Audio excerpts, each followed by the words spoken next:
pouvons commencer. Hein? Oui. Comme ça, pendant que je répondais à ta question, toi, tu profiteras pour faire ton thé. Alors, aujourd'hui, nous allons, disons, parler un peu de relations dans les couples. Ça va être la fin en réalité, parce que ça fait déjà au moins 2 semaines que nous en parlons. Et là, ça va être la fin. Tu veux que je te mette du sucre déjà ou Oui, un peu de sucre, oui, 2 cuillères de sucre. Et donc, nous allons parler des relations un petit peu. Et également, nous allons parler des fiançailles. Et par-ci, par-là, on va parler des questions diverses d'actualité. Liées au ministère, vous avez dit? Oui, également, bon, je ne sais pas si on aura le temps de toucher au ministère, parce que, bon, je me suis rendu compte que la partie ministère, c'est quand même quelque chose de costaud et qui mériterait vraiment que l'on puisse baser toute une émission.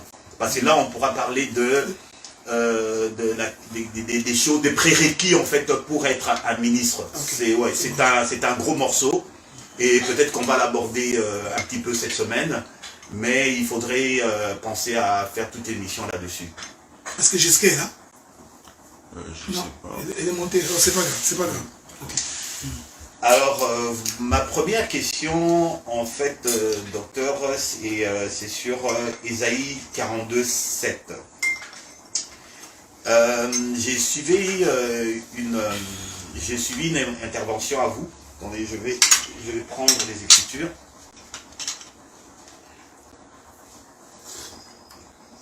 Vous avez dit Ésaïe combien? Ésaïe 42 à partir du verset 7. Ésaïe 42. Ésaïe 42, 7. Donc, Ésaïe chapitre 42, le verset 7. Tu permets que je puisse lire, hein? Oui, certainement. Ok, donc, allons voir ça. Pour ouvrir les yeux des aveugles. Ah, tu l'as trouvé, toi? Ok. Papi, tu as trouvé? Ou tu... Ouais, pardon? Ésaïe 42, 7. C'est ça. Je vais le trouver. Non, j'ai trouvé. Ouais, tu peux lire, non? Ouais. Pour ouvrir les yeux des aveugles, pour faire sortir de prison le captif et de leur cachot ceux qui habitent dans les ténèbres.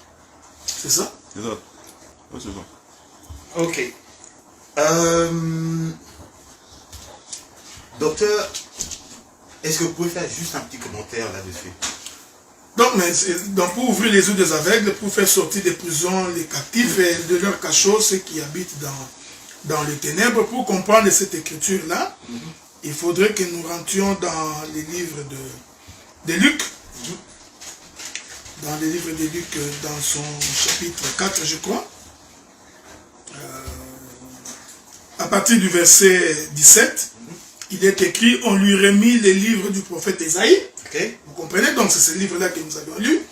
L'ayant déroulé, il trouva l'endroit où il était écrit, l'Esprit du Seigneur est sur moi, et parce qu'il m'a oint pour annoncer une bonne nouvelle aux pauvres, il m'a envoyé pour guérir ceux qui ont le cœur brisé. Donc les livres d'Ésaïe que nous avions lus nous ramènent justement pour annoncer la venue. Mais quand vous lisez Ésaïe vous dit que c'est Dieu, hein? C'est Dieu qui dit que lui-même viendra. Alors maintenant, Luc chapitre 4 va donc nous confirmer qu'effectivement, c'est Jésus-là qui était venu sur la terre. C'était lui le véritable Dieu. D'accord. Donc en fait, vous êtes en train de nous dire que celui qui est venu, que tout le monde a vu, que l'on a crucifié, qu'on a lapidé d'ailleurs, et tout, qui a fui à un moment donné, après donc l'épisode dans le temple, c'est Dieu lui-même. C'est Dieu dans la chair, c'est la parole faite chair. La Bible dit qu'au commencement était la parole était avec Dieu, et la parole était Dieu. Mais ce qui est un mystère, c'est comment la parole qui est Dieu devient chair. Et c'est ce qui échappe beaucoup à la connaissance humaine. Le raisonnement humain ne peut pas comprendre comment les créateurs, les dieux du ciel, devient un homme qui marche avec nous. C'est ce que nous appelons la folie de la prédication. Et puis ce ne serait pas la première fois que Dieu est descendu sur la terre. Au temps d'Abraham, quand il est venu visiter Abraham, donc Dieu était descendu. Donc nous comprenons. lorsqu'il apparaît à Moïse dans un buisson ardent, il dit que j'ai entendu les cris qui font pousser les oppresseurs à mon peuple, je suis descendu. Donc, ouais, la descente de Dieu ne peut pas se comprendre comme les communs des mortels.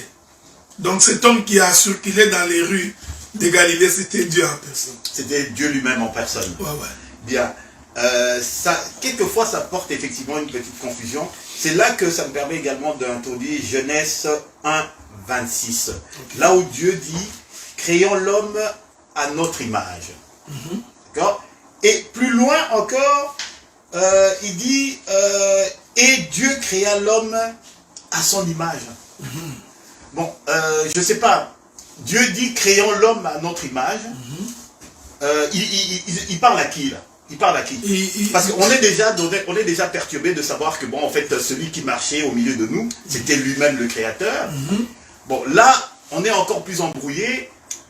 Quand il dit, créons l'homme à notre image, il parlait à qui? Il s'adressait à qui? Dieu s'est parlé à lui-même. Il y a une écriture qui dit que l'Éternel dit, voici l'Éternel. Voilà. Hein? Donc, c'est Dieu qui se parle à lui-même. Il faudrait éviter de considérer que Dieu est une entité unique. Hein? Dieu, il est un et plusieurs. J'ai toujours donné l'exemple le plus facile à comprendre. Face à Dieu, quand nous sommes fils, face à Dieu, il devient donc notre Père. Quand nous sommes malades, face à ce même Dieu, il devient donc notre guérisseur. Quand nous sommes en prison, face à Dieu, il devient donc le libérateur. Vous voyez, donc c'est toujours le même Dieu, la même personne, mais qui prend plusieurs étiquettes, qui prend plusieurs attributs. C'est ce que nous appelons les différents costumes de Dieu. C'est pourquoi chaque fois que tu adresses une prière à l'Éternel, il faut toujours te dire que pour que le Seigneur réponde à ta prière, pour que Dieu exauce ta prière, Dieu le fait en fonction de ton besoin. J'allais justement, voilà. en arriver. Donc il est fait en fonction de ton besoin. Si ton besoin exige que Dieu vienne à toi comme libérateur, il prendra donc le costume d'un libérateur et il viendra vers toi. Si ta demande exige à ce que Dieu vienne à toi comme un pourvoyeur, il prend le costume de pourvoyeur, il viendra donc te secourir. Donc quand Dieu dit nous, créons l'homme, c'est nous là, c'est Dieu seul dans ses différents attributs. Je vais donner un exemple pour finir. Donc moi c'est le frère Adela. Vis-à-vis de mon épouse, je suis le mari. C'est toujours moi. Vis-à-vis de mes enfants, je suis le père. C'est toujours moi. Vis-à-vis de toi, je suis ton frère. C'est toujours moi. Vis-à-vis de ma soeur, je suis le grand frère. Vis-à-vis de mon grand frère, je suis le petit frère. Vous voyez, c'est toujours moi, mais avec plusieurs attributs. Voyez-vous? Donc c'est ça exactement Dieu. C'est ça exactement Dieu. Donc Dieu, il est... Vous n'aurez devant vous aucun autre Dieu que l'Éternel Dieu. Il est seul, mais avec ses différents attributs. Voilà. Mais alors, se pose la question suivante. Quand j'adresse justement la requête, je m'adresse à qui? Je dis Père dans le nom de Jésus, je dis Saint-Esprit, je m'adresse à qui? Mais quand tu t'adresses, quelle est la demande que tu fais à Dieu? Bah écoutez, j'ai un besoin, spécifique. Alors quand tu as un besoin spécifique, j'ai besoin de travail, je m'adresse à qui? Donc l'Éternel prendra l'étiquette de l'Éternel Dieu comme étant le pourvoyeur. Et moi dans ma prière, comment je m'adresse à ce pourvoyeur? Ce n'est pas un problème. Le problème c'est que toi, adresse-toi seulement. Lui il sait quel costume il va prendre pour venir vers toi. Si je dis Seigneur, il sait de quoi je parle. Donc, non, mais quand tu dis Seigneur, tu n'as rien dit.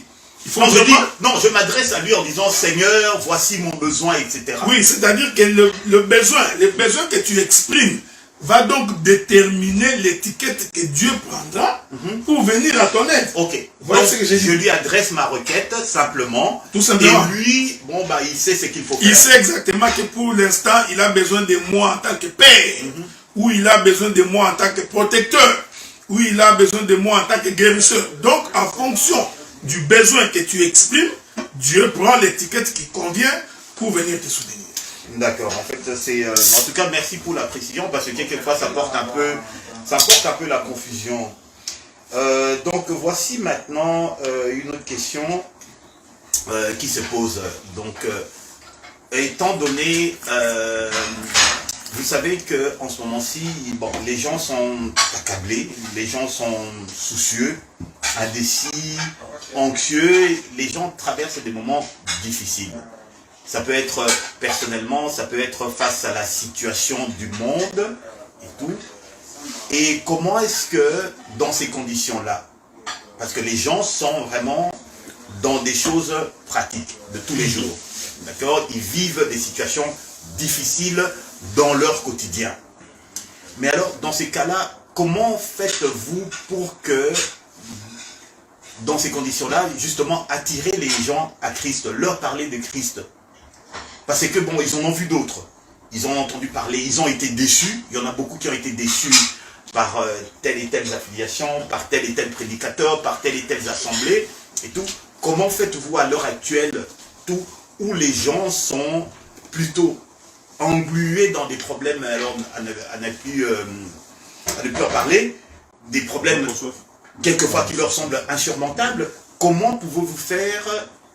Quelle est l'approche à avoir pour les attirer justement à Christ, pour leur parler des choses surnaturelles, des choses du royaume?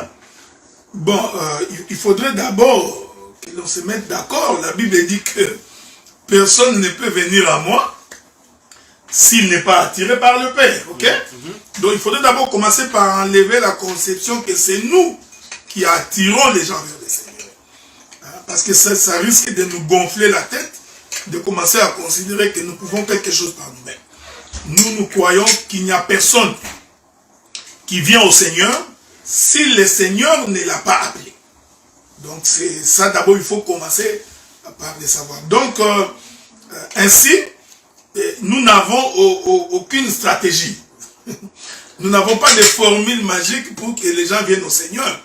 La seule formule que nous avons, c'est de prêcher l'évangile. Ok? Et nous voulons prêcher l'évangile avec précision. Nous voulons prêcher l'évangile avec clarté, que les sons soient aussi clairs pour permettre à ce que les gens qui écoutent puissent venir. Parce que la Bible dit, si le son d'une trompette est confus, comment le peuple se préparera-t-il au combat? Donc, pour que le peuple s'apprête au combat, ou que pour que le peuple réponde à un rassemblement, il faudrait donc que le son de la trompette soit clair et net. Voilà pourquoi nous, en tant que prédicateurs, nous prions Dieu pour qu'il nous aide, que Dieu nous éclaire dans la compréhension et dans la saisie de l'Écriture, afin que ceux qui nous écoutent puissent avoir un son clair, distinct, alors ils viendront au Seigneur. Souvenez-vous, lorsque Pierre a jeté les filets dans l'eau, les poissons qui sont venus entrer dans les filets ne sont pas venus entrer par la volonté de Pierre. Ils sont venus entrer par la volonté de celui qui avait dit, jette les filets du côté droit. Donc nous faisons confiance en Dieu, nous prêchons l'évangile, mais quant à ceux qui croiront, nous croyons que le maître des temps et le maître des circonstances, c'est lui qui ramène les gens dans la bergerie. Donc c'est pourquoi quand tu as cette vision de la Bible, tu ne te plains pas, tu ne forces pas, tu n'es pas stressé. Comme il y a des pasteurs, hein, dès qu'il vient dans l'église, il y a 3 membres, il est tellement stressé, il emballe ses histoires, il rentre à la maison. Donc c'est parce que lui il croit que c'est grâce à lui que les gens viennent. Mais nous croyons, nous faisons donc confiance à l'Éternel, et c'est Dieu qui dirige nos pas à ce sujet-là. Voilà. Et donc, si je comprends bien, étant donné que c'est Dieu qui attire, c'est lui qui appelle, lorsqu'une église, par exemple, une assemblée, connaît par exemple une érosion au niveau des membres, il n'y a pas d'inquiétude à avoir. Donc ça veut dire que Dieu y est pour quelque chose. Non, mais la question c'est qu'il y a 2 choses. La première question qu'il faut se poser, est-ce que c'est véritablement Dieu qui t'a donné mandat de commencer cette œuvre-là? Ok? C'est une première question qu'il faut se poser. Parce qu'il y en a d'autres qui commencent des églises par défi, hein, pour que l'on sache que nous existons. Nous allons commencer une église. Il y en a d'autres parce qu'ils aiment trop les micros. Il adore tellement les micros, bon, il trouve qu'il doit avoir son propre micro. Donc, il faut qu'il y ait un choc star, ça, son propre orchestre. Alors, des gens comme ça, vous comprenez que Dieu ne les a pas envoyés. Alors, pour des gens comme ça, bien, ça finira bien par... il y a même des hommes, ils sont véritablement hommes de Dieu, mais ils n'ont pas reçu mandat de commencer une église, ça on en parlera. Donc il n'est pas dit que parce que tu es ministre, il faut nécessairement que tu commences une œuvre. Ça aussi c'est une erreur que beaucoup de gens commettent. Donc je peux également être ministre, mais sans commencer une œuvre. Parce que ça prend d'autres éléments, ça prend d'autres dons pour que l'on puisse commencer une œuvre. Alors, maintenant, quand on a véritablement reçu le mandat de Dieu, il y a une écriture qui dit, celui qui a commencé cette œuvre en vous, l'amènera jusqu'à la perfection. Donc, il faut faire confiance à l'Éternel. Mais moi, j'ai toujours dit ceci. Faire confiance à l'Éternel n'est pas un problème. La question, c'est que il faudrait véritablement que celui-là puisse également vivre véritablement la vie de Dieu. Donc, ne pas être un aventurier, pas un comédien, pas un commerçant. Donc, il faut vraiment que quelqu'un que Dieu a brisé, que Dieu a changé, que Dieu a transformé, pour qu'il se mette au travail. Il faut également y ajouter de la patience et de la persévérance. Quand tu n'es pas patient et que tu n'es pas persévérant, parce que la vie du ministère, il y a les hauts, il y a les bas, il y a des moments de richesse, de prospérité, il y a des moments de disette, des moments de famine. Donc, quand on n'a pas le ministère, pendant qu'on est en train de plonger dans la vallée de l'ombre de la mort, on peut abandonner et laisser. Mais si on vit dans la parole, on craint Dieu, je suis sûr que Dieu va continuer à nous soutenir. Ça. Merci beaucoup, docteur. Donc ça introduit un peu le sujet dont on parlera. Donc les qualifications, les attributs et comment justement entrer dans le ministère. On va faire toute une émission là-dessus. Donc merci d'avoir répondu à toutes ces questions. Alors là maintenant, ma question suivante, voici. À un moment donné, le Seigneur, dans Genèse, il dit, il n'est pas bon que l'homme soit seul. C'est Dieu qui l'a dit. Okay. Cette parole-là a été extrapolée de multiples façons. Il y a des gens qui se sont dit, bon, ben alors, dans ces cas-là, c'est justement une convocation, en fait, un moyen pour eux de pouvoir se marier et tout, qu'ils considèrent en fait le mariage comme étant un préalable à la réussite sociale, quelque chose comme ça. Tu vois. Donc cette parole-là, je pense qu'elle a été... Je ne sais pas comment est-ce que nous, en tant qu'hommes, en tant qu'êtres humains, on a compris cette parole-là. Je voudrais que vous, en tant que ministre, que vous puissiez un petit peu décortiquer cette parole-là pour qu'on puisse comprendre qu'est-ce que Dieu voulait dire par là. Parce qu'il a créé Adam. Est-ce qu'il a observé Adam, puis il s'est dit, bon, bah écoute, le gars, Adam semble être seul, donc il faut lui créer quelqu'un. Est-ce qu'il a sondé le cœur d'Adam en ce moment-là pour savoir quelle était l'intention d'Adam? Ou alors c'est Dieu lui-même qui a eu cette pensée-là? Bon, regarde, j'ai toujours voulu que cette émission soit beaucoup plus pratique. Restons pratique, parce qu'en fait, je m'adresse au docteur, bien entendu, parce qu'on a vraiment besoin de ce don-là que Dieu vous a dit. Mais je voudrais que lorsque le docteur nous répond, il soit le pasteur. C'est ce que j'ai dit. Donc je voudrais être beaucoup plus pratique. D'abord pour dire que être célibataire n'est pas une bonne chose. Okay? Donc, dans l'ensemble. Être célibataire. Être célibataire, c'est... Donc, il y a des gens qui l'ont fait le choix d'être célibataire. Non, c'est ce que j'ai dit. Être célibataire n'est pas une bonne chose. C'est pas une bonne chose. Regardez d'abord la pensée de l'Écriture. Ce n'est pas une malédiction. Non, ce n'est pas ce que j'ai dit. Okay. D'accord, non. Non, ne me faites pas dire ce que je n'ai pas dit, ok? Non, simplement je corrige les mauvaises pensées. Mais écoute, Sam, c'est pas parce que tu es célibataire que tu vas te plaire dans cela, ok? Bon, on se met d'accord. Donc, écoutez, je voudrais dire ceci pour les gens qui nous suivent. Regardez.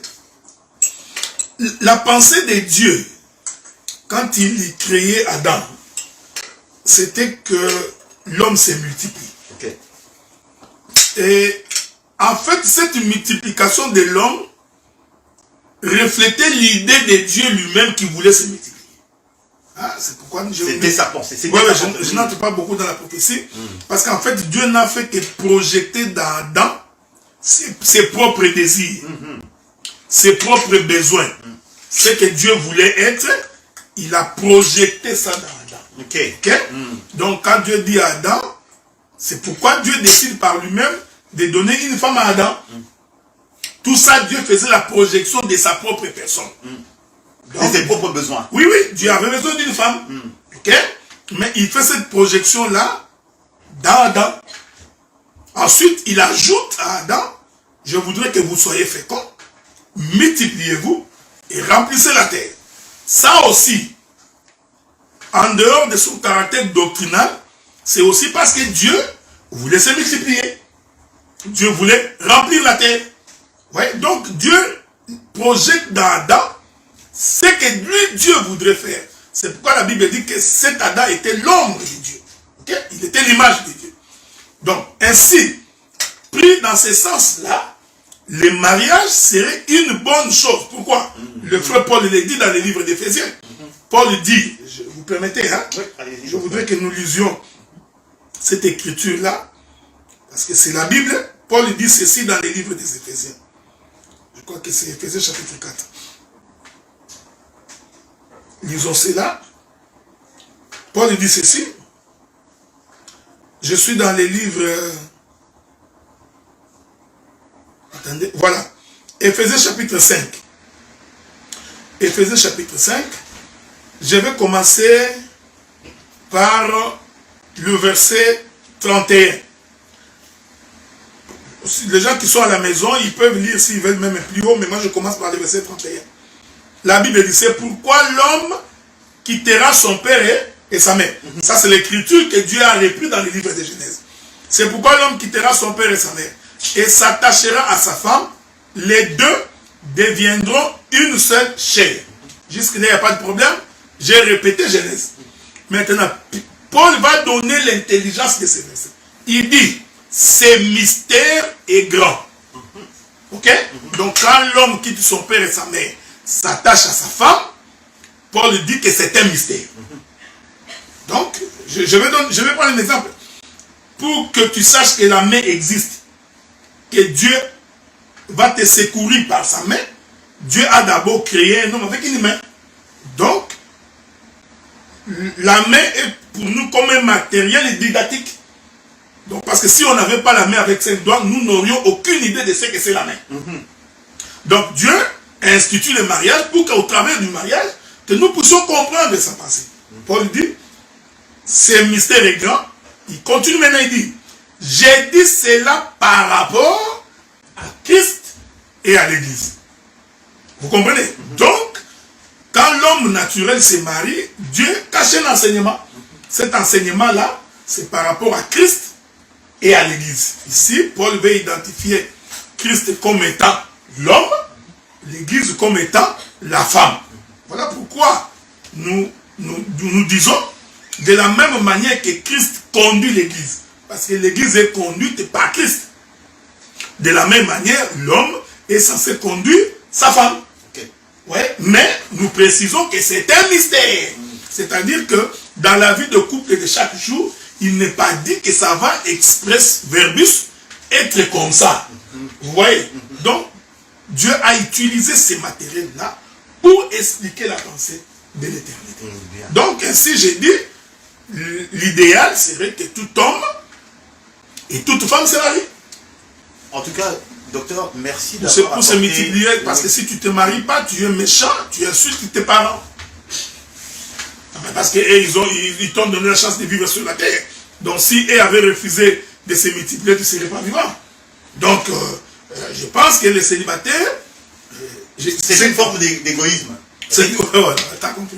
Non, comprenons bien, docteur. C'est-à-dire que les gens qui choisissent délibérément de rester célibataires, je ne parle pas des eunuques par exemple. D'accord. Donc, les gens qui choisissent délibérément de rester célibataires, il y a une forme préalable d'égoïsme en eux, c'est ça? Non, pas forcément. Il y en a d'autres qui ont connu beaucoup de problèmes. Il y en a d'autres qui ont contracté des relations de mariage qui a très mal fini. Okay? Il y a des hommes qui ont été ruinés. Il y a des femmes qui ont été ruinées. Donc, ainsi, un homme comme ça, se réserve. Comme on dit chez nous, l'homme qui a été mordu par le serpent, il a même peur d'un lézard. Ok? Donc ça, je comprends. Voilà pourquoi nous exhortons, nous prêchons, nous enseignons pour dire, quand tu veux te marier, pour éviter d'avoir des difficultés, marie-toi à une chrétienne, et toi, une chrétienne, accepte un homme qui est chrétien. Ça vous éviterait de vous dire, j'ai peur du mariage.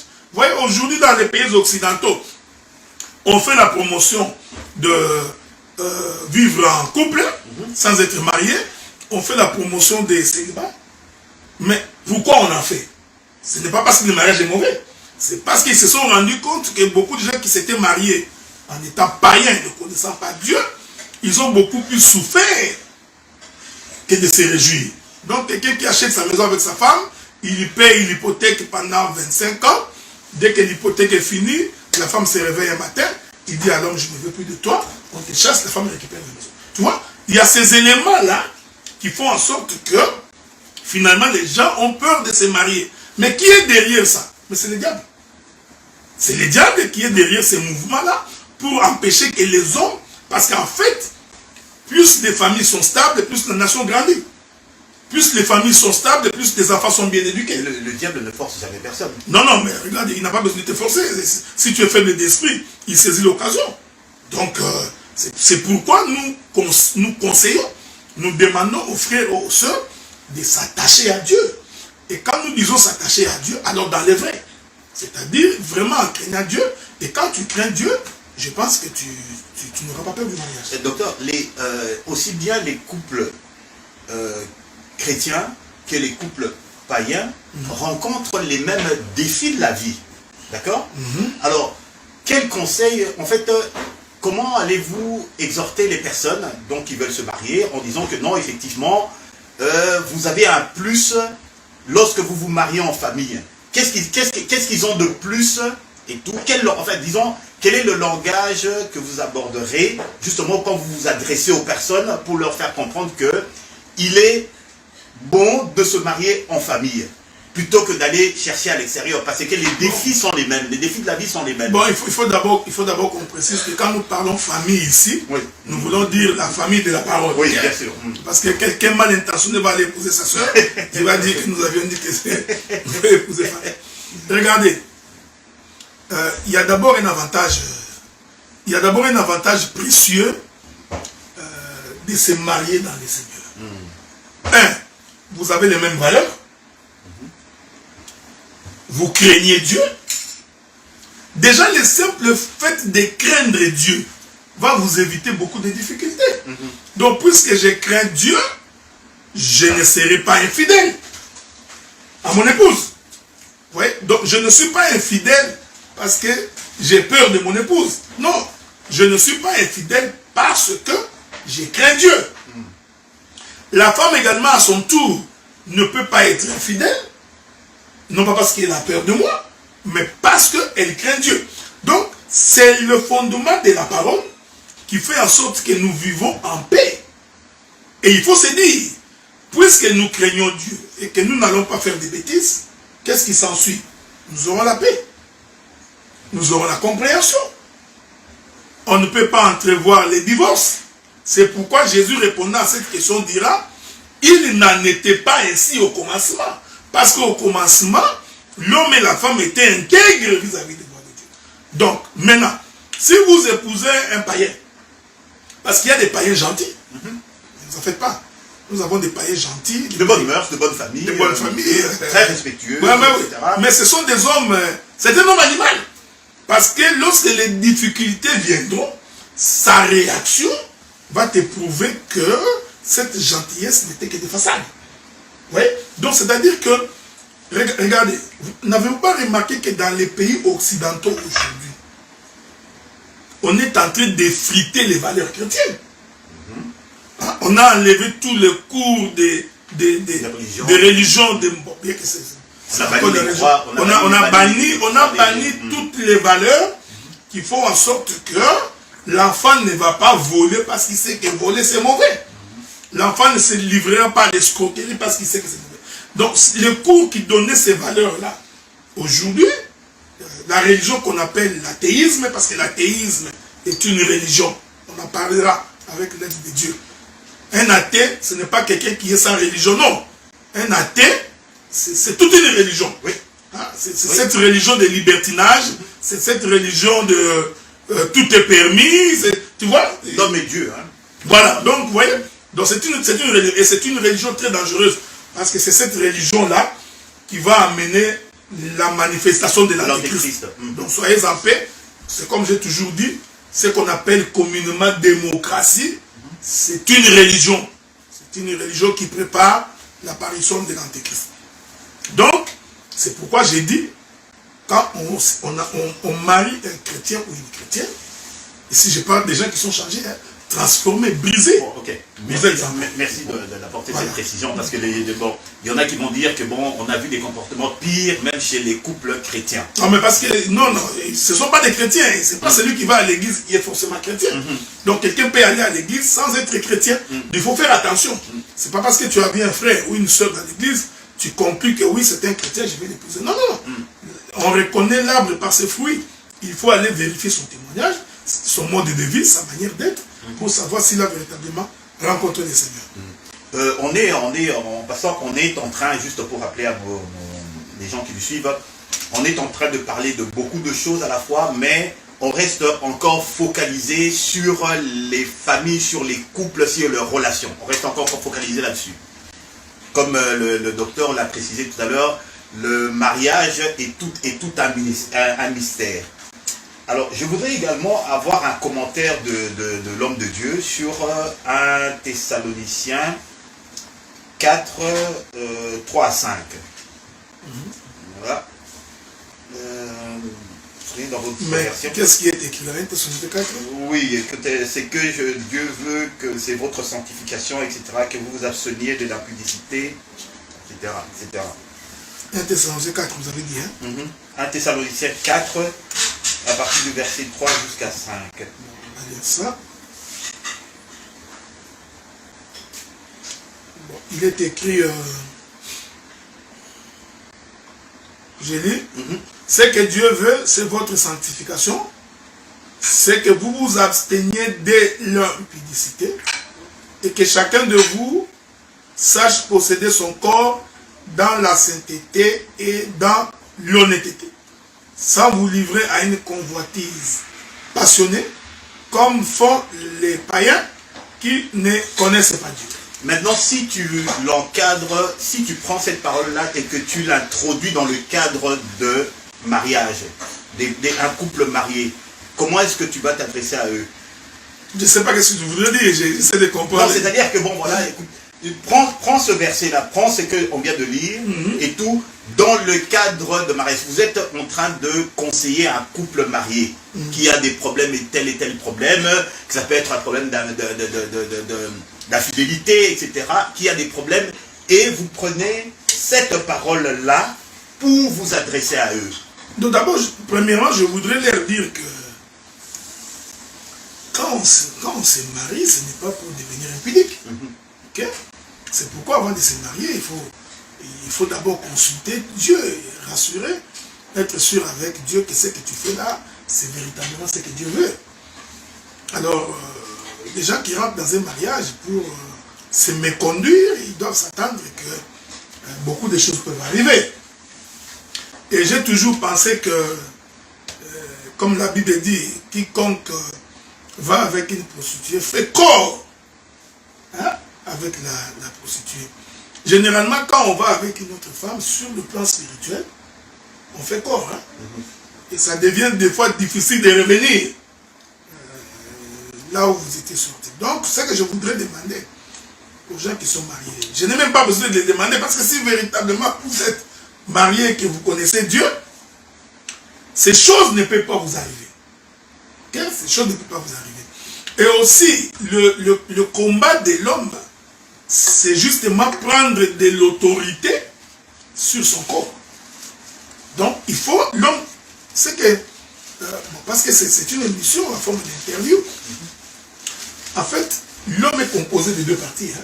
Bon, il y a certains qui disent 3 parties. On va préciser que quand vous dites le combat de l'homme, vous parlez de l'être humain. De l'être humain. Homme et femme. Hein. Ok, ouais. Okay. Donc, je voudrais d'abord rentrer dans Genèse. Hein, parce que je sais qu'il y a une écriture qui dit que dans l'homme, il y a le corps, il y a l'âme, il y a l'esprit. Ça, je sais. Mais je préfère ne pas aller là-bas. Moi, je rentre au commencement. Parce qu'il n'en était pas ainsi au commencement. Quand vous rentrez au commencement, vous verrez que l'homme est composé de 2 parties. Sa chair et son esprit. Dieu crée Adam à partir de sa chair. C'est pourquoi je vous prie de faire très attention lorsque vous dites que le corps de l'homme est composé de 3 parties, âme, esprit et corps. C'est ce qu'on a toujours appris. Ouais. Donc moi j'ai toujours considéré que l'âme et l'esprit dans l'homme est un tout. Ok. Ah bon, d'accord. Merci pour la précision. Dans l'homme est un tout. Donc au commencement, Dieu donc va créer l'homme, la partie charnelle, et il va souffler qui est la partie spirituelle. Et au commencement, vous allez remarquer que tant que l'esprit n'est pas rentré dans l'homme, l'homme n'est pas un être vivant. Donc c'est l'esprit qui fait mouvoir le corps. En d'autres termes, c'est l'esprit qui conduit le corps. Voyez-vous, frère? Au commencement. Au commencement, parce qu'Adam, avant que Dieu ne souffle dans son corps, Adam ne marchait pas. Le corps d'Adam était inerte. Donc nous comprenons que c'est l'esprit qui a commencé à conduire le corps. Je voudrais dire ça en d'autres termes. L'esprit, c'est le mari du corps. Voyez-vous? Donc l'esprit, c'est le conducteur du corps. L'esprit, c'est l'homme. L'esprit, c'est le dirigeant du corps. Donc, dès que l'esprit est dans le corps, l'esprit conduit le corps. Maintenant, il faudrait faire un effort pour que l'esprit qui est dans le corps reste dans la position d'un dominant. Donc, si l'esprit qui est dans le corps prend la position d'un dominé, l'homme tombe facilement dans le péché.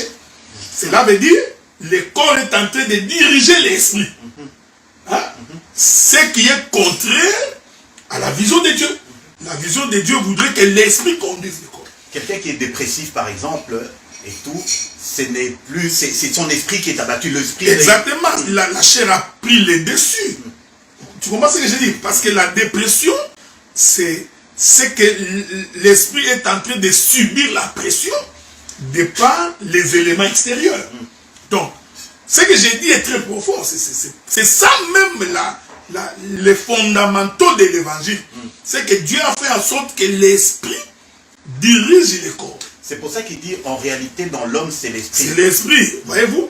Donc maintenant, si l'homme intérieur, qui est l'esprit, n'est pas suffisamment nourri, qu'est-ce qui arrive? Il va maigrir. Il perdra du poids. Tout comme le corps qui n'est pas nourri. Exactement. Voilà. Donc, parce qu'il y a 2 choses. Le corps a besoin de se nourrir, l'esprit a besoin de se nourrir. Ok?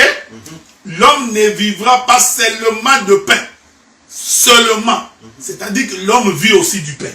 Mais le pain là, c'est pour nourrir la chair. Hein? Mais de toute parole là, c'est l'esprit. Donc, il y a la chair et l'esprit. Maintenant, si la chair est bien nourrie, grossit, grandit, qu'est-ce qui va arriver? Il va étouffer l'esprit. Or, la chair est nourrie par les péchés. C'est-à-dire, s'il y a beaucoup trop de péchés dans la vie d'un homme, c'est tout à fait normal que son état spirituel va être mince, maigre. Voilà pourquoi nous insistons que celui qui n'écoute pas la parole, en réalité, son esprit est maigre. C'est pourquoi tu verras les combats du diable. C'est toujours que l'homme ne soit pas amoureux de la parole. Tu verras les gens, ils sont amoureux de danse, amoureux des chants, d'adoration, des louanges, mais ils ne sont pas amoureux de la parole. Je voudrais encore dire une chose. L'homme est amoureux des miracles, il est amoureux des prophéties, mais toutes ces choses nourrissent la chair. Ok. Avez-vous remarqué? Toutes ces choses en fait nourrissent la chair. Parce que quand on prophétise sur toi que tu vas t'acheter une maison, mais en fait cette maison-là que tu achètes, c'est pour nourrir la chair. Quand on prophétise pour toi que tu vas t'acheter une voiture, la voiture que tu achètes, c'est pour la chair. Quand on profite, c'est pour toi que tu vas te marier. Mais c'est pour la chair. C'est pour la chair. Donc, vous voyez? Donc, il faut faire très attention. C'est pourquoi nous insistons pour dire que si quelqu'un n'aime pas la parole, son état spirituel est maigre. Donc, celui qui s'attache à Dieu, c'est pour que son esprit soit suffisamment nourri. Et l'esprit, lorsqu'il est fort, il domine la chair. Donc, tu ne forces même pas. C'est-à-dire, tu peux te retrouver en face d'un péché, mais tu ne comprendras pas comment tu as surmonté la tentation. C'est parce que ton esprit est fort. D'accord. Donc, en fait, c'est pour ça que Dieu dit que chacun de vous sache posséder son corps dans la sainteté. Voilà, exactement. Et l'honnêteté, parce qu'effectivement, quelqu'un qui possède son corps, lorsque l'esprit domine, ben, il ne va pas commencer à battre sa femme, comme on a vu certains, même des hommes de Dieu, ou insulter sa femme et tout, n'est-ce pas? Exactement. Donc, parce qu'on a un homme spirituel. Hein? Un homme spirituel. Alors que logiquement, l'homme est charnel. Mais ici, Christ dit un homme spirituel. Donc, ce n'est pas l'esprit en l'air. C'est un homme comme moi, mais je suis un homme mais spirituel. C'est-à-dire que mon esprit a la domination sur ma chair. Voilà, c'est ça tout l'évangile. Donc, si les hommes sont capables de prendre la domination de leur corps, c'est pourquoi la Bible dit ne vous livrez pas à la convoitise de la chair au point d'en satisfaire les désirs. Parce que plus vous êtes en train de satisfaire la chair, plus vous la nourrissez, plus il y a de fortes chances que vous tombiez tout le temps dans les péchés. C'est pourquoi tu verras une fois que l'homme se vante, je suis ceci, j'ai fait ceci, j'ai la force de ceci. En réalité, c'est parce que sa chair est trop nourrie. Un homme spirituel, tu peux l'insulter, il s'en fout. Parce que c'est son homme intérieur qui est grand, sa chair est faible. Voilà un peu, c'est ça. Bien. En tout cas, merci docteur. Donc vous voyez pourquoi je vous ai emmené dans vous voyez que c'était, vous avez vraiment donné, vous avez vraiment approfondi. Alors quelque chose également que je voudrais que vous approfondissiez, c'est dans 1 Corinthiens 7, du verset 8 à 9. Donc ça dit, 1 Corinthiens 7, ça dit à ceux qui ne sont pas mariés et aux veuves, je dis qu'il leur est bon de rester comme moi. Donc ça c'est le Paul qui parle. Mais s'il manque de continence, qu'il se marie, car il vaut mieux se marier que de brûler. D'accord ? Ouais. Alors comment est-ce que vous aborderez cette parole-là à une personne qui lit la parole, cette parole, et qui a des doutes, qui ne sait pas exactement de quoi est-ce qu'il est question ici? Non mais regardez, je crois qu'il y a une écriture, je ne sais pas si je vais trouver cette écriture-là. Vous savez, le mariage n'est pas facile. Hein? Il y a beaucoup de gens qui pensent que c'est facile, mais nous vous disons que le mariage n'est pas facile. Je voudrais trouver une écriture. Le frère Paul l'a dit. Hein? Je ne sais pas si je vais trouver cette écriture-là. Toujours dans les livres de 1 Corinthiens, je crois. Je suis dans 1 Corinthiens chapitre 7, le verset 28. Non, 1 Corinthiens chapitre 7, le verset 28. Il est écrit, si tu t'es marié, tu n'as point péché. Et si la Vierge s'est mariée, elle n'a point péché. Mais ces personnes auront des tribulations dans la chair. Je voudrais les personnes qui sont mariées. Ah, mais qui sont mariées. Je voudrais vous les épargner. Ok? Ensuite, il va continuer. Voici ce que j'ai dit, frère, c'est que le temps est court, que désormais ceux qui ont des femmes soient comme s'ils n'en ont pas, et ceux qui pleurent comme s'ils ne pleurent pas. C'est que je voudrais dire que le mariage n'est pas... J'ai toujours donné l'exemple parce que Paul dit que c'est un mystère par rapport à Christ et à l'Église. Considérer que Christ c'est le mari, l'Église c'est sa femme. Alors, il faut maintenant te dire combien de fois tu pêches contre Christ. Combien de fois tu l'offenses. C'est ça la tribulation. Pour Christ, c'est toute une tribulation. Parce qu'il est obligé de te soutenir, il est obligé de venir à ton aide. Demain tu insultes, et il te supporte toujours. Demain tu voles, tu vois. Ce sont des tribulations. Donc, c'est-à-dire que les gens qui rentrent dans les mariages, ils doivent se préparer que ces choses-là vont arriver. Okay?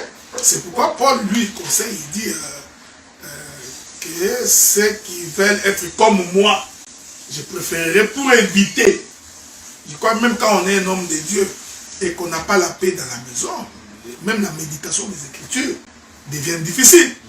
Quand tu es un homme de Dieu et que tu ne vis que de la parole et qu'il n'y a pas à manger dans ta maison, la femme, elle ne comprendra pas que tu es pasteur. Pour la femme, elle doit manger, ses enfants doivent manger. Tu vois dans quel état tu te mets.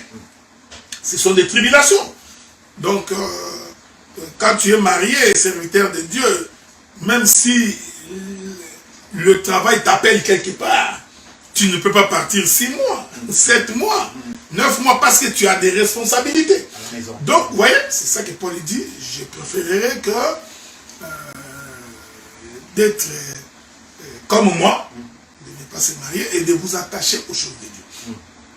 Maintenant, il dit aux vierges également, si c'était possible de rester vierge. Pourquoi? Parce que la vierge n'a pas encore expérimenté les passions de la chair. Et donc, c'est pourquoi vous voyez les jeunes filles généralement, dès qu'elles tombent sur un homme pour la première fois, on a l'impression que c'est un chien enragé. Que si elle n'a pas été bien éduquée, elle va complètement perdre la tête. C'est comme ça que nous avons des jeunes filles ici, 14 ans, elles décident d'aller habiter dans son appartement. 15 ans, en fait, pourquoi? Parce qu'elle est tombée sur un monsieur, elle a donc goûté au désir charnel, alors ça flambe son corps. Tout le corps de la femme est flambé à cause de cela. C'est pourquoi il dit aux vierges, je préfère que vous restiez comme ça. Parce que si vous y entrez, eh bien vous allez flamber. Aux veuves, c'est normal, quand tu es veuve, la Bible dit que pour que quelqu'un soit considéré veuve, elle doit avoir 60 ans. Okay. C'est ce que les livres de, je crois c'est Timothée ou Jacques qui les dit. Donc pour que l'on dise que cette femme est veuve, elle doit avoir 60 ans et être enrôlée. Donc enregistrée dans le rôle. Pourquoi? Parce que naturellement, déjà une femme à 60 ans, elle a vieilli, elle a grandi. C'est pour ça ce que vous dites. Non, mais à 60 ans, non. Tu n'as pas la force de 25 ans, peu importe quoi. Elle a mûri. Bon, ça c'est une expression française pour lui faire plaisir. Non, à 60 ans là, donc la courbe est en train de tendre vers le bas. Et physiologiquement, ça a été démontré que déjà à 60 ans, même les passions charnelles diminuent. Donc, bon, qu'est-ce que tu vas encore chercher dans un mariage? D'accord. Donc, c'est un peu dans ce sens-là. Mais quand on est jeune, au lieu de se livrer à l'impudicité, Paul vous conseille, les Écritures vous conseillent de vous marier. D'accord. Donc, réunissez les conditions et allez vous marier. Ce n'est pas une invitation à jeter les gens dans le mariage parce qu'ils sont... Donc, en fait, se marier pour éviter, dans le but d'éviter de tomber dans la publicité, c'est pas non plus une bonne raison de se marier. Non, ça, c'est pas une bonne raison. Okay. On ne se marie pas pour ça. Parce que l'homme, pour se marier, doit être un homme responsable. Ok, donc ça n'élimine pas tous les prérequis pour entrer dans la mariage. C'est ce que je voulais dire. Okay. C'est-à-dire que tu ne peux pas aller demander à un jeune homme de 18 ans, comme ce petit qui est en face de moi là, d'aller se marier. Donc tu vois qu'il vient de sortir de l'adolescence là, vous lui demandez non, parce que le mariage c'est gérer toute une femme. Donc il faut que tu sois un homme mature. C'est comme ça que Dieu, avant de donner à Adam Ève, Dieu a d'abord responsabilisé Adam. Adam gérait les jardins. Il a donné les noms aux animaux. Donc il pouvait prendre une femme en charge. Donc c'est ça. Alors en quelques mots, est-ce que vous pouvez donner une explication claire, d'accord, à Éphésiens 5, à partir du verset 22 vers la fin. Femmes, soyez soumises à vos maris. Et je vais plus loin, maris, aimez vos femmes. D'accord? Donc j'ai pris le début, et puis j'ai pris la partie de la femme, j'ai pris la partie de l'homme. Pourquoi? Oui, c'est Éphésiens 5, à partir du verset 22. En fait, ma question, pourquoi est-ce que ça n'a pas été l'inverse? Quand Dieu s'adresse à l'un ou l'autre, pourquoi est-ce que ça n'a pas été inversé? Pourquoi est-ce qu'il n'aurait pas dit plutôt femmes, aimez vos maris, maris, ainsi de suite? Pourquoi est-ce que ça a été dans cet ordre-là? Marie, aimez vos femmes. Pourquoi est-ce qu'il a besoin de le dire à l'homme? Non, mais la Bible dit que femmes, soyez soumises à vos maris comme le Seigneur, car le mari est le chef de la femme, comme Christ est le chef de l'Église. l'Église, qui est son corps, dont il est le sauveur. Ok? Ensuite, Marie, aimez vos femmes, parce que, bon, on voudrait faire un peu de l'exhortation, parce que quand on n'aime pas quelqu'un, c'est difficile de le supporter. En fait, c'est l'amour qui supporte et tout. Donc, c'est pourquoi moi j'ai toujours pensé que dans un couple, il faudrait que l'homme aime plus que la femme. Il faudrait que l'homme aime plus que la femme. Ah ouais. Est-ce qu'il a de la difficulté à aimer naturellement? Non, mais oui, tu n'as jamais rencontré des aventuriers? Oui. Bon, ok. Donc, tu es d'accord avec moi, quand il y a des gens qui sont des aventuriers, il peut ne pas t'aimer, mais il te dit qu'il t'aime, quoi. Hein? C'est comme le petit qui est en face de moi, là. S'il croise une frère, il dit que je t'aime, en fait, il ne l'aime pas. C'est la passion de la chair, ok? Bon, ça, c'est les frères papy qui existent. Donc, je disais donc que Dieu a demandé à l'homme d'aimer en premier. Parce que même naturellement, c'est l'homme qui drague la femme. Pourquoi l'homme va-t-il vers la femme? C'est à l'homme d'aller vers la femme. D'accord. Ok? Ça, on ne peut pas changer ça. C'est toujours l'homme qui va vers la femme. Même lorsque le serviteur le plus ancien de la maison d'Abraham est allé prendre Rebecca, vous comprenez? C'est en fait, c'est Isaac qui est allé chercher. Donc, naturellement, c'est l'homme qui va vers la femme. Mais pour que l'homme aille vers la femme, il va de soi. Il doit aimer cette femme. Ok? C'est pourquoi nous disons, l'amour est pour l'homme. Donc, l'homme doit être amoureux. Okay?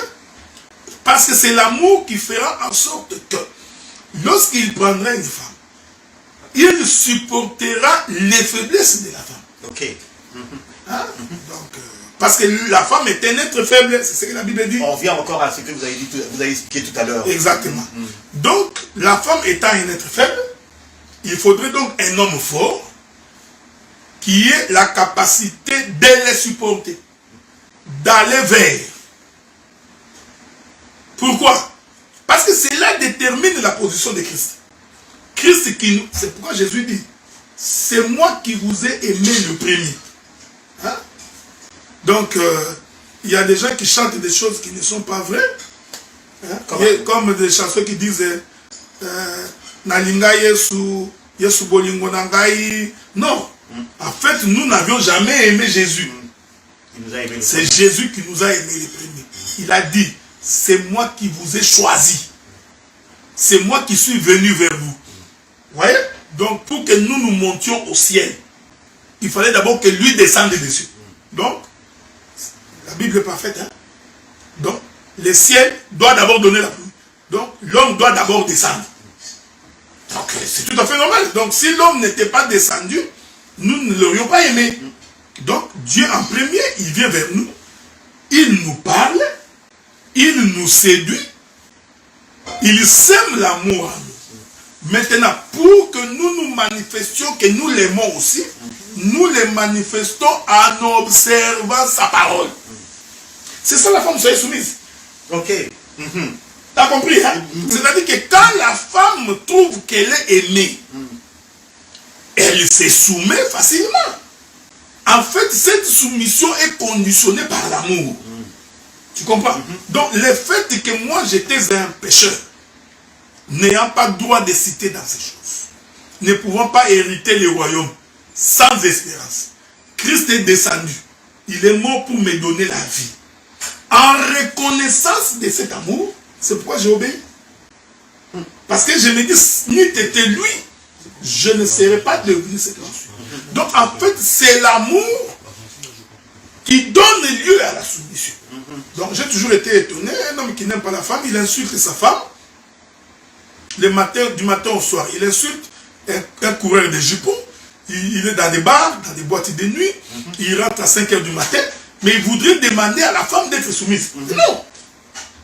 C'est ce que j'ai toujours dit, c'est étonnant. Est-ce qu'une femme comme ça, d'accord, est-ce qu'elle a quand même malgré tout l'obligation de se soumettre? Non, c'est ce que je t'ai dit. Ça, c'est la soumission du monde, ça. Ça, c'est comprendre ça, littéralement.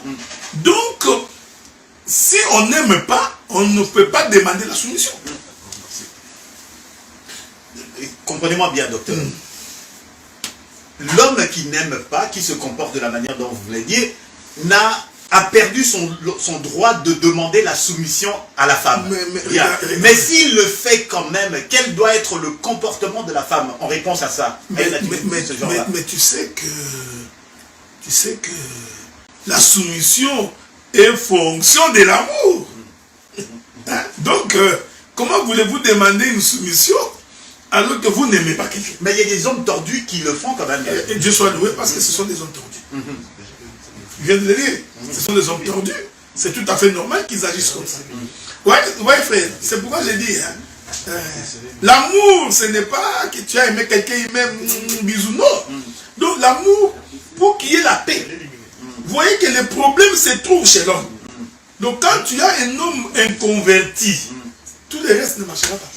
Ça ne sert à rien, ça. Ça ne sert à rien. Donc si l'homme que tu choisis, ou qui vient vers toi, c'est un païen, un homme qui ne connaît pas Dieu, ce n'est qu'un problème de temps. Votre mariage, ça va être yo-yo. On parle d'aujourd'hui, on parle de demain. En passant, je m'adresse à l'audience, parce qu'on a une audience ici. Si vous avez des questions à poser, n'hésitez pas. Hein. À la fin, on vous donnera la parole et tout pour poser vos questions. Si vous avez des questions. J'ai plein de questions à poser, ne vous inquiétez pas. Non, d'accord, on vous donnera le temps, quoi. C'est ce petit-là que je te dis qu'il Oui, non, les gens vont le voir. Mais maintenant, docteur, on va du côté de la femme et tout. Pourquoi Dieu s'est trouvé dans la position de dire à la femme qu'elle doit se soumettre? Pourquoi est-ce que Dieu avait besoin? Est-ce comme si la femme, naturellement, elle est insoumise? Mais oui, naturellement. Pourquoi elle doit se soumettre? Sur base de quoi elle doit se soumettre? Je voudrais prendre ça sur le plan révélationnel. Considérons l'insoumission comme étant de la rébellion. Ok? Parce que c'est lui qui ne se soumet pas. C'est un rebelle. Or, nous sommes rebellés vis-à-vis de Dieu par le péché. Bien entendu. Tu comprends ce que j'ai dit? Le mariage terrestre est un mystère par rapport à Christ. Donc, pour que la femme se soumette, il faut qu'elle sente qu'elle est aimée. C'est pourquoi l'écriture que nous avons lue, Paul ne s'est pas seulement limité à demander à la femme la soumission. Il a aussi demandé à l'homme d'aimer. Je voudrais, il y a une écriture qui suit par la suite. Hein. Regardez. Quand vous prenez toujours Éphésiens chapitre 5, là, regardez ce que la Bible dit. Le verset 24. Non. Le verset 23 d'abord. Car le mari est le chef de la femme, comme Christ est le chef de l'église, qui est son corps, dont il est le sauveur. C'est important. C'est-à-dire que le mari doit être le sauveur de la femme. Donc ici, vous voyez, on peut faire toute une exhortation. C'est quoi sauver la femme? C'est-à-dire quand il manque le foufou, il faut que tu viennes à son salut. Quand il n'a pas d'habit, il faut que tu... Bon, je continue. Or, de même que l'Église est soumise à Christ, que les femmes aussi doivent l'être à leur mari en toutes choses. Marie, aimez vos femmes, comme Christ a aimé l'Église, et s'est livré lui-même pour elle. Ouais. Donc, quand on aime, on se sacrifie. C'est pourquoi moi j'ai toujours été contre les gigolos. Hein, les hommes qui sont là, au petit moment, payer la chemise. Un type comme ça, il faut les chasser à la seconde. Parce que les quinois sont comme ça, sont courageux. Il appelle la fille, oh, je vais passer à la maison. Un peu du poulet. Il n'a rien donné, mais il demande le poulet. Donc, un type comme ça, il ne faut même pas l'écouter. Tu vois? Donc, c'est une chose contre. Malheureusement, beaucoup de femmes aiment des gens comme ça. J'ai constaté que les femmes aiment des escrocs. Les hommes qui ont la tchatche. Ah ouais. Donc les femmes aiment des escrocs, un type qui n'a rien de la poche, mais beaucoup de paroles. Je vais construire un building, j'attends. Quand tu sais qu'il va quitter le pouvoir, Fayoul va entrer. Nous allons arranger Bandoum jusque là-bas. Nous irons à Katan. La femme, oh, et la femme est partie. Un farceur tout fait, ça se voit. C'est pourquoi, tu vois, Dieu est juste. Hein? Il met tout par écrit. Il dit, comme Christ s'est livré, c'est-à-dire que quand on aime, on se sacrifie. Tu vois ce que je dis? Hein? Donc, la souffrance de l'homme pour sa femme ne peut pas être une corvée. C'est comme ça, moi j'ai toujours plein de gens qui disent, ah, cette femme-là, depuis que je l'ai épousée, toutes les chaussures c'est moi qui achète, les vestes c'est moi, il n'apporte rien dans cette maison, tout ça. Mais un homme comme ça, il n'a pas compris pourquoi il s'est marié. Tu comprends ce que j'ai dit? Alors, il continue, il dit, j'ai dit toujours, mystère par rapport à Christ et à l'Église. Certainement, ok. Afin de la sanctifier par la parole. Je ne voudrais pas entrer dans la révélation. Non. Donc, l'homme a l'obligation de sanctifier sa femme. Ici, nous comprenons que la femme vit dans les péchés. En d'autres termes, c'est l'homme qui doit amener la femme vers lui. La tirer de là où elle est pour qu'elle devienne comme lui. Ça, je suis vraiment dans la doctrine. C'est pour cette raison, quand on va épouser la femme, on l'arrache entre les mains de ses parents. C'est une façon de la sanctifier. Ok? Parce que sanctification veut dire mise à part. C'est ça être saint. Ok? Donc, cette écriture cache, c'est pourquoi, vous voyez, il y a des gens qui prêchent la doctrine, mais sans comprendre la doctrine. Il y a des pasteurs, zéro. Les pasteurs nourris par la femme, logés par la femme, habillés par la femme. Il y a des pasteurs qui prennent leur femme. La femme est devenue commerçante. Lui reste à la maison en train de regarder la télé. La femme va faire du travail. Non, non, mais pourquoi toi tu ne deviens pas commerçant? La femme devient commerçante, la femme rentre à la maison, commence à acheter les vestes pour l'homme. Acheter la veste, c'est pas mon père, de temps en temps. Mais la femme commence à t'habiller, il te nourrit, donc, mais après il va te demander de laver les assiettes. Tu laveras facilement. Va laver les habits, tu vas laver. Faites sortir là, j'ai connu un papa là qui était venu du Congo, un papa Moulouba, tout fait à 55 ans. Il est venu ici un jour le matin, la femme lui a dit, bon, puisque tu ne travailles pas, chaque matin, moi je sors à 5 h, faites sortir la poubelle. Le papa est rentré au Congo parce qu'il ne pouvait pas. Il s'est senti insulté. Même il s'est senti insulté, mais tu ne fais rien. Tu me fais sortir la poubelle. Tu comprends ce que j'ai dit? Cette femme avait raison. Parce que c'est à l'homme de sanctifier la femme.